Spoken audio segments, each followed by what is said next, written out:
Hi எல்லாருக்கும். பிரிஞ்சால் பஜ்ஜி இல்லைன்னா பிரிஞ்சால் தொக்கு என் ஸ்டைலில் எப்படின்னு பார்க்கலாமா? நான் டைரெக்டாக குக்கர் யூஸ் பண்ணியிருக்கேன். நீங்கள் வேணும்னா எந்த பாத்திரம் வேணால் யூஸ் பண்ணிக்கலாம்.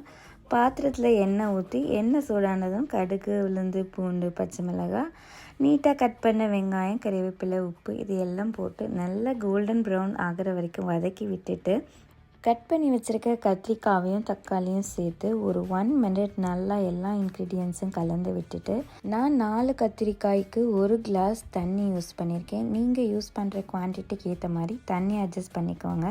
ப்ரெஷர் போட்டு 3 விசில் ஹை ஃப்ளேமில் வச்சு கத்திரிக்காயை வேக வச்சு எடுத்துக்கோங்க. ப்ரெஷர் இறங்கின உடனே வெந்த கத்திரிக்காயை நல்லா உடன் மத்து வச்சு நான் இன்றைக்கி மசிச்சு எடுத்திருக்கேன். உங்ககிட்ட இருக்க மேஷர் யூஸ் பண்ணி கூட நல்லா மசிச்சு எடுத்துக்கோங்க. இந்த மாதிரி கன்சிஸ்டன்சிக்கு நீங்கள் மசிச்சு எடுத்து டேஸ்ட் பண்ணிங்கன்னா செம்மையாக இருக்கும். நான் சொல்லவே வேணாம், ட்ரை பண்ணுங்கள்.